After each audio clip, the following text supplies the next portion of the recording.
everybody. Can you hear me? Awesome. How excited are we all to be here?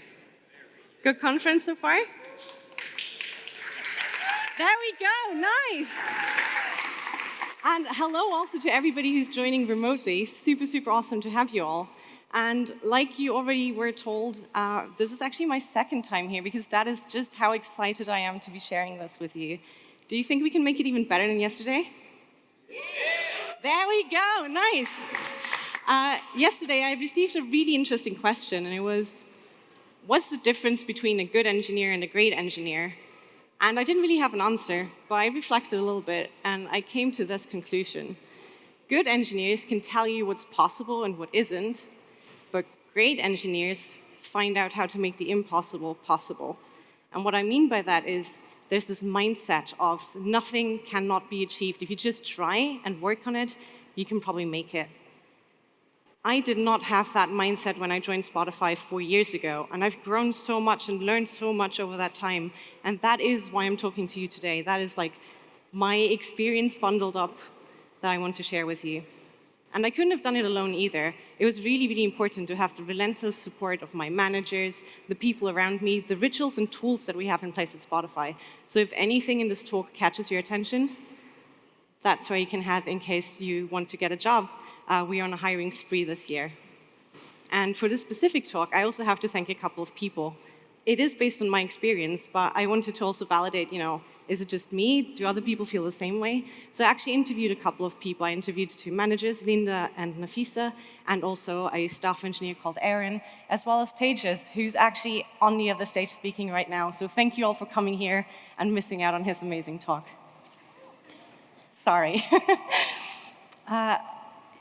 So this talk is kind of structured into 2 parts. First, we'll talk about what is impact, what kind of impact does a company care about, and then we'll look into how to grow. The very first thing I need to do is clean up this myth. To continue growing as an engineer, you need to go into management. Not true.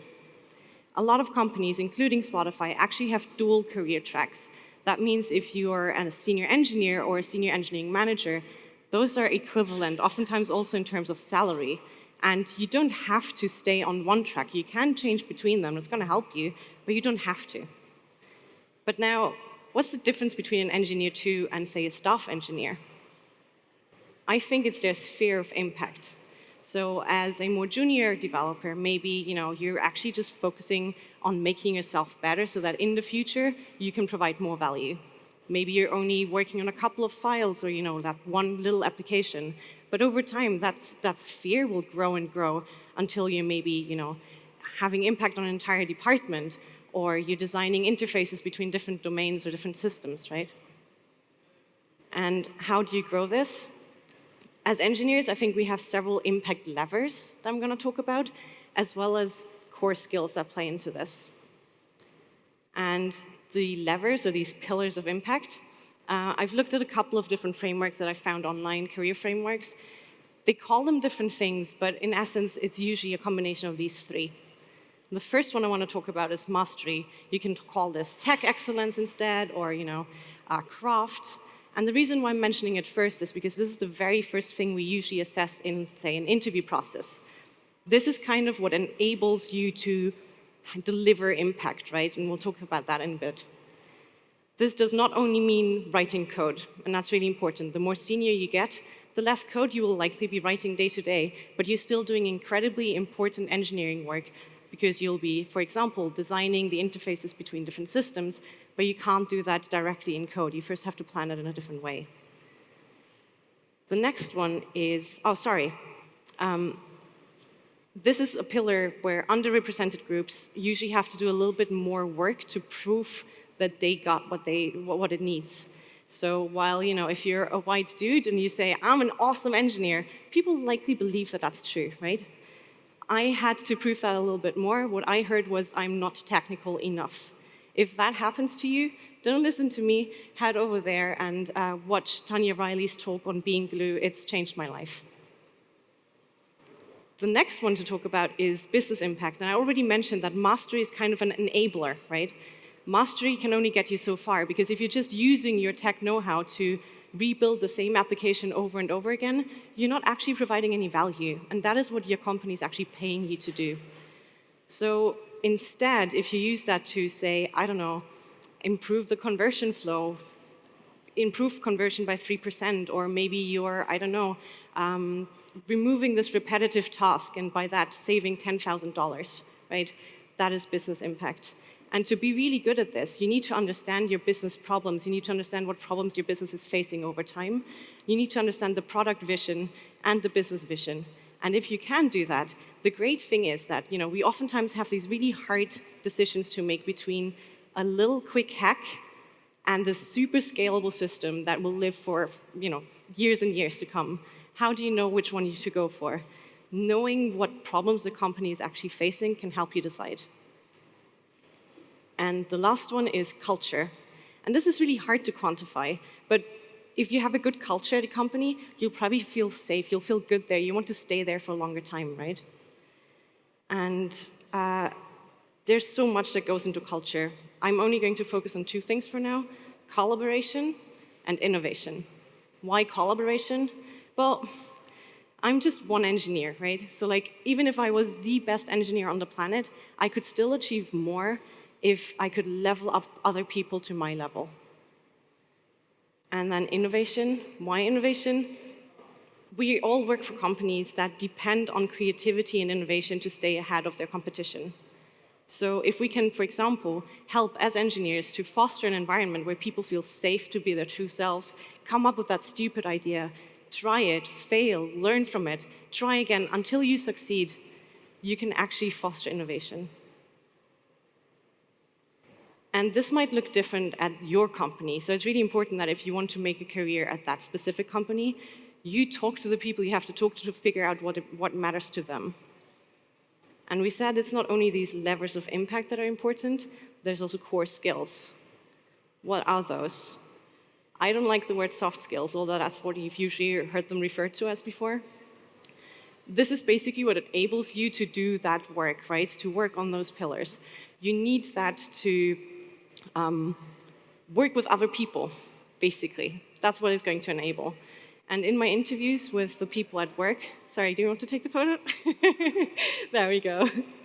The people I talked to at work, they kept pointing out these three. So that's why I figured I'd trust them rather than coming up with something myself. The first one is communication. By communication, I mean both written and verbal communication. This is your most important tool if you're working across teams especially, but even within a team, it's going to help you a lot. You will use it to negotiate, to persuade, to build consensus. And the one thing that I see go wrong here most often is that we don't target our message to the person on the other end, especially if they're not technical. The next one is accountability, and this one is even trickier because a lot of languages don't even have a word for this concept. So what does it mean? If you're accountable, it means you take responsibility for your actions and your inactions. And rather than, say, blame somebody else or sweep your mistake under the rug, you'll actually stand up and say, look, I messed up, but here's how I'm going to make sure it never happens again. Or this is how I'm going to fix it, right? That is being accountable. And that will help you in whatever you try to achieve, because if you actually feel accountable, you will make it happen, right? And you can't only hold yourself accountable, you can also do that with other people, for example, through feedback. The last one I want to mention is decision-making. And this is going to bring everything in like a little nice circle. The bigger your scope, the bigger your sphere of impact, the bigger the decisions that you will be making. That will require, all of your tech skills, working on the right problem and all of that. It will require communication between teams, building that alignment that this is actually the right solution. But in many cases, you have several options and there is no clear winner and you'll just have to call the shots. But if you are accountable, people will trust you with that decision. Now let's look at how we can grow. The first thing I want to mention is, we're all engineers, right? Yes? Yes. There we go. We literally solve problems for a living. That is our job. It's no different with growth. We have somewhere that we want to be. We have somewhere where we are today. We need to figure out where those are, but then it's kind of easy to build the steps to get there. Let's start with where even is this B? Where do we want to go? And you might be thinking, I know my goals. Like, I want that raise, I want that promotion, right? Unfortunately, science tells us that that's a really poor motivator over a long period of time. So for long-term goals, you need to tap into that motivation, into that inner purpose. And how do you find that? I'm really bad at this. Like, straight out, I don't have these lofty goals. I'm not like, I want to be an astronaut, right? I don't have that. So instead, what I did was I looked around myself and I looked up to all of these amazing people that I work with, and I asked myself, what is it that inspires me about them? Why is it this project, not that project that I'm drawn to? And through that, I've kind of built this vision for myself of where I want to be in a couple of years. And it's not changed that much over the last 3 or 4 years. I do change it up a little bit, of course. The next thing, once you know where to go, and I can't stress this enough, I just did. I couldn't help it, sorry. Find your sponsors. You need to communicate your goals to the people who can help you achieve them. That might be your manager, that might be your manager's manager, that might be that project manager over there who can put you on that project that you need to work on, right? And it's really important that we do that, even if your company doesn't have the rituals in place. At Spotify, luckily, we do have development talks twice a year where we talk about these things. If you don't have that in place, you need to do more of the work yourself. But the beautiful thing is, most people really like helping others. So don't only look for people who can mentor you, who can help you create those skills that you need. Also look for people who can advocate for you, get you in that room that you need to be in to actually get that next project. And the bigger your network, the easier that will be, right? And a pro tip I learned from Aaron is don't just approach somebody and be like, hey, can you help me with X?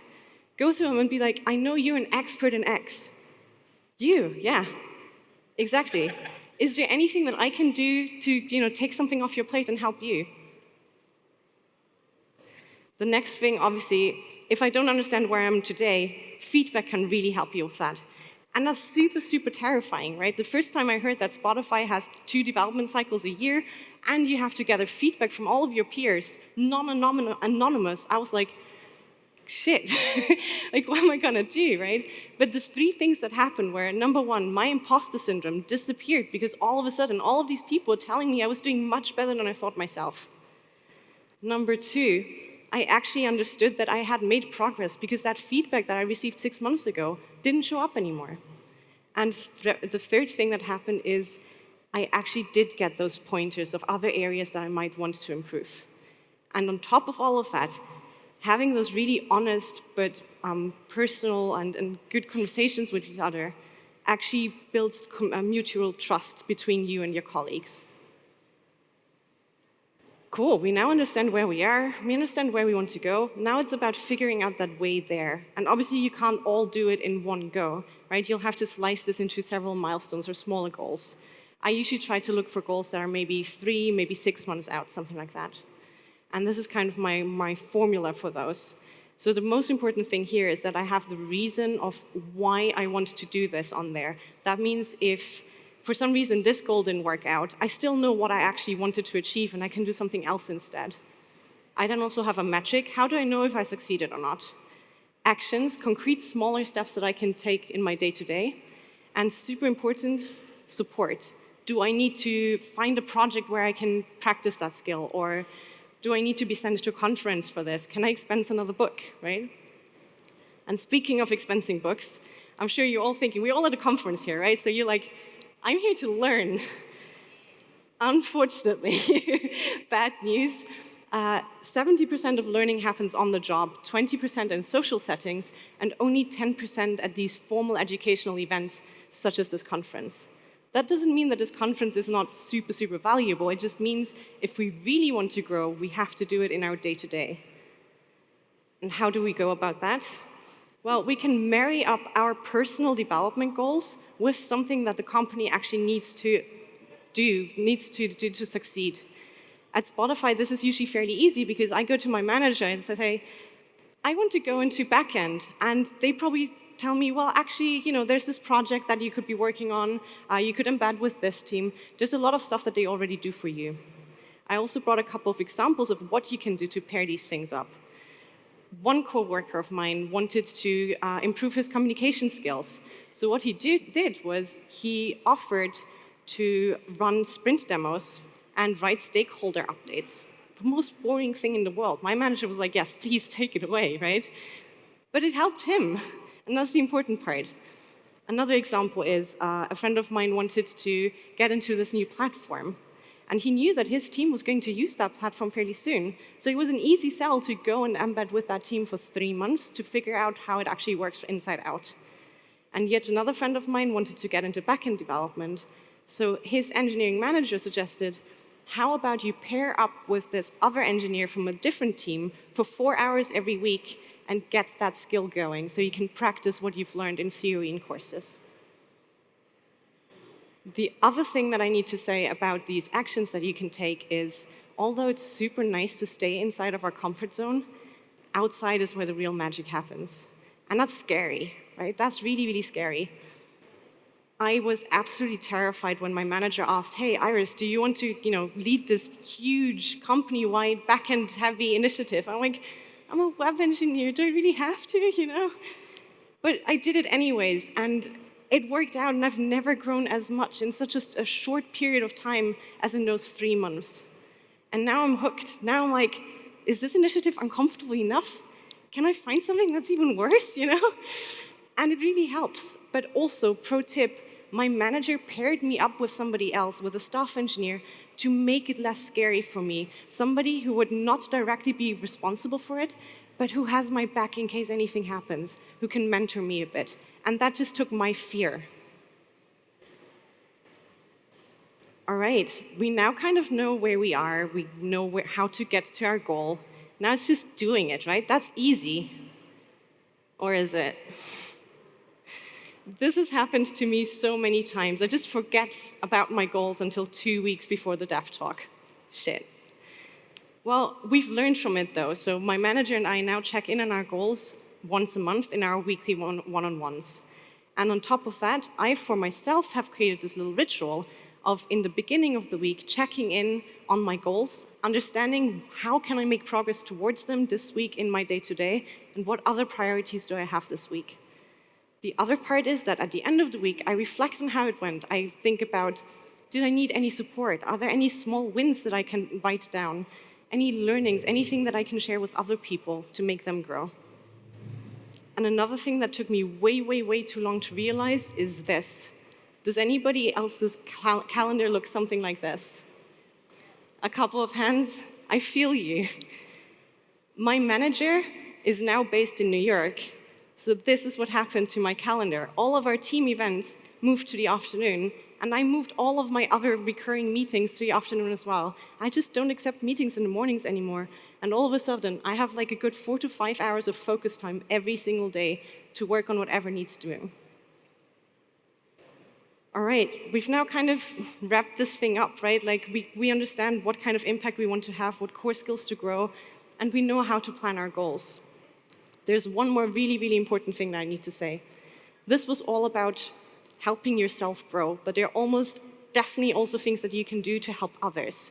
Share what you've learned at this conference with your colleagues, right? Reach out to them to offer them help. If you're in a position to sponsor somebody else, do that. Growth compounds. It always takes longer than we think it does. It's not a thing you do once. It's ongoing and it's constant. But like any investment, a small change today can make a huge difference tomorrow. And I firmly believe that if we just get in the driver's seats and take responsibility for our own growth, there really isn't much that we can't achieve. Thank you.